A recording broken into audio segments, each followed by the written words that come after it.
আসসালামু আলাইকুম। সুমন অনলাইন স্কুলে স্বাগতম। আমরা আজকে আরও একটি টিউটোরিয়াল নিয়ে চলে আসছি।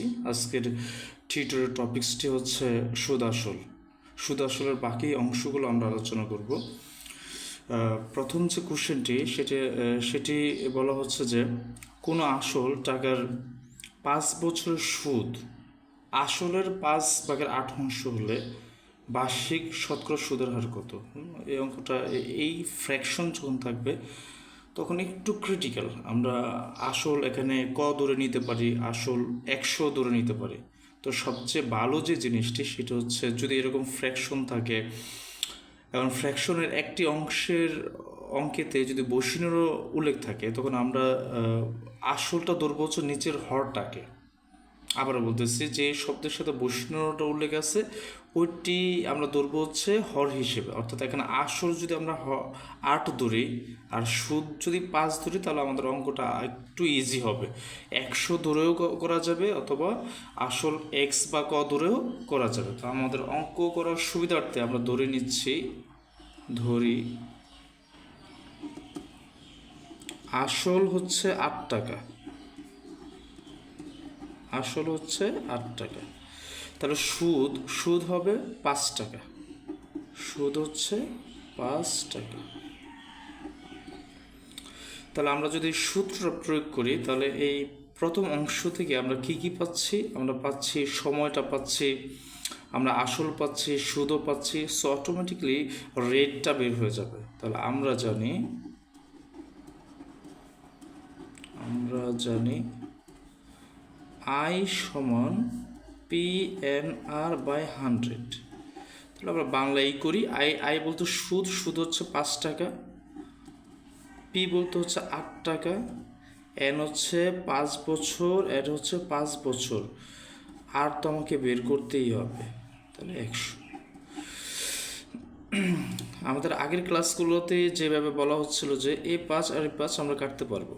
4 দিয়ে কাটি 2, 4 দিয়ে কাটি 25, অর্থাৎ 8 সমান কী হবে? 12.5%।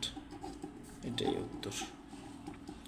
আমরা পরবর্তী কোশ্চেনে চলে যাই। পরবর্তী কোশ্চেনে বলা হচ্ছে যে 500 টাকার 4 বছর সুদ, 500 টাকার 4 বছর সুদ এবং 600 টাকার 5 বছর সুদ একত্র কথাটার অর্থই হচ্ছে অঙ্কটাতে দুইটা জিনিস একত্র যোগ করতে হবে। এখানে এইটুকু হচ্ছে একটা কন্ডিশন, এইটুকু হচ্ছে একটা কন্ডিশন। তাহলে এই দুই কন্ডিশনকে যোগ করবো আমরা, যোগ করে সমানের পরে 500 লিখবো। হ্যাঁ, সেক্ষেত্রে সুদের হার কত? তাহলে এখানে আমরা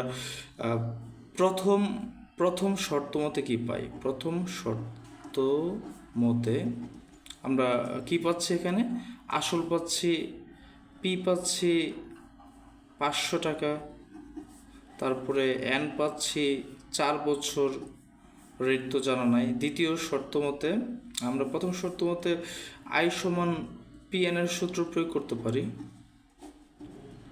কি পাচ্ছি? পি পাচ্ছি 500, এন পাচ্ছি 4, আর তো অজানা 0 0 0 0, 5 4 20 আর। দ্বিতীয় শর্ত মতে চলে যাই। দ্বিতীয় শর্ত মতে কি বলা হচ্ছে? এটার ক্ষেত্রে আমরা কি পাচ্ছি? পি পাচ্ছি 600, এন পাচ্ছি 5। তাহলে আমরা আই সমান PNR/100। তাহলে পি পাচ্ছি 600, এন পাচ্ছি 5 বছর, আর তো অজানা নিচে 100। এ শূন্য কাটলাম 30 আর। তাহলে প্রশ্ন মতে চলে যাই। প্রশ্ন মতে বলেছে যে একত্রে 500 টাকা হলে, একত্রে কি 500 টাকা হলে? সুদ একত্রে 500 টাকা হলে। তাহলে আমরা আগে কী করব? দুইটা কন্ডিশনকে যোগ দিব, সমান 500 লিখব। এই 500 যেহেতু সুদ, প্রথম শর্ত মতে যে সুদটা পাইছি 20 আর, এটা আমরা লিখব। তারপর দ্বিতীয় শর্ত মতে যে সুদটা পাইছি এটা আমাকে লিখতে হবে। অর্থাৎ সমানের পরে যদি সুদ উল্লেখ থাকে তাহলে অবশ্যই সমানের আগে সুদ জাতীয় জিনিসগুলোকেই আমাকে যোগ করতে হবে। সমানের পর আছে সুদ, যদি আমরা মূলধন যোগ করি তাহলে তো অঙ্ক দুটা ভিন্ন হয়ে যাবে। বা সমানের পর আছে সুদ, আমরা আসল যোগ মানে আমরা সুদ আসল যোগ করে দিলাম, তাহলে হবে না। আমাকে সমানের পরে যদি শুধু সুদই থাকে তাহলে সমানের আগে সুদ জাতীয় জিনিসগুলোই আমাকে যোগ করতে হবে। অর্থাৎ হয়ে যাচ্ছে 50R, তাহলে আর সমান 10%। এটাই আমার উত্তর। আমরা পরবর্তী একটু ডিফিকাল্ট কোশ্চেন, হালকা কঠিন, সেটা হচ্ছে কি বলা হচ্ছে যে সুদের হার 7% থেকে কমে 5% হলে ব্যক্তির আয় 5 বছর 70 টাকা কমে যায়, তার মূলধন কত? তো এখানে একটু জিনিস ইঙ্গিত করে দেওয়া আছে, সেটা হচ্ছে সুদের হার ছিল একটা সময় 7%, এটা কমে গেছে 5%। অর্থাৎ সুদের হারটা কমতেছে কত? সুদের হার কমে হচ্ছে 7% থেকে 5%, অর্থাৎ সুদের হার কমছে কত? 2%। ভালো করে দেখি, সুদের হার কমছে 7% থেকে 5%, মানে 7 থেকে 5%-এ রূপান্তরিত হয়েছে, অর্থাৎ 2% কমছে। এতে করে এক ব্যক্তির আয় 5 বছরে 70 টাকা কমে যায়। আচ্ছা, এই 2% কিন্তু এক বছরে 100 টাকায় 2 টাকা করে আমার কি হয়, মানে হয় আর কি, সুদ হয়। 100 টাকার এক বছরের সুদ হলো 2 টাকা, তাহলে এখানে 5 বছরের সুদ আছে 70 টাকা। আমাকে এক বছরে কনভার্ট করতে হবে 5 বছরকে, তাহলে 5 বছরে সুদ কমে কত টাকা? 70 টাকা।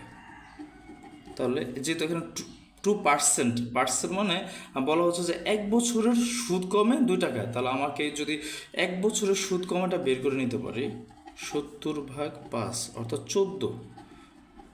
এখানে এক বছর কমে 14 টাকা, এখানে আমরা পার্সেন্টেজে বেশি 2% কমে, অর্থাৎ এটাই মিন করা হচ্ছে যে 2% সমান হচ্ছে 14 টাকা।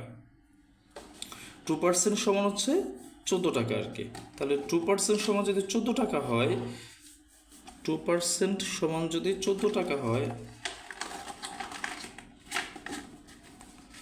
2% সমান 14 টাকা, তাহলে 1% সমান 14/2, অর্থাৎ 100%। মূলধন যেহেতু চাইছে অবশ্যই সেটা 100%-এর সমতুল্য।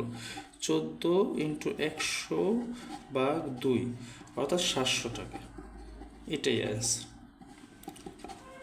আজকে এই পর্যন্তই। আমরা নেক্সট ক্লাসে আরও অ্যাডভান্সড লেভেলের কিছু ম্যাথ নিয়ে আলোচনা করব। সে পর্যন্ত সবাই ভালোই থাকে।